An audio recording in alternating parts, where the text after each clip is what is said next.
Hello guys, আজকে আমরা চলে এসেছিলাম বাড়ি থেকে তেল পাম্পের পরে তার পাশে একটা কাটা ছিল, কাটায় বসে বসে সময় কাটাচ্ছিলাম।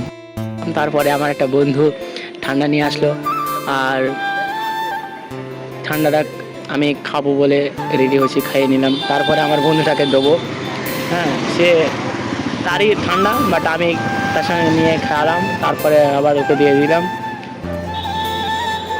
তো আমরা এখন বাড়ি যাবো বলে বাইকে উঠবো। গাড়িটা ছাড়তে না ছাড়তেই সামনে একটা গাড়ি পড়ে যায়, সেই গাড়িটাকে আমরা ইগনোর করে দিই। এটা হচ্ছে আমাদের গ্রামের নতুন রেস্টুরেন্ট। এটা দেখতে দেখতে আমরা এখন বাড়ির উদ্দেশ্যে যাচ্ছি। তোমরা সবাই ভিডিওটিকে লাইক এবং কমেন্ট করে দিও যদি ভালো লাগে, আর এরকম ভিডিও আমরা প্রত্যেক দিন দেবো। তো সবাই এই চ্যানেলটাকে সাবস্ক্রাইব করো আর পাশে থাকো। এখনকার মতো সমাপ্ত, বাই।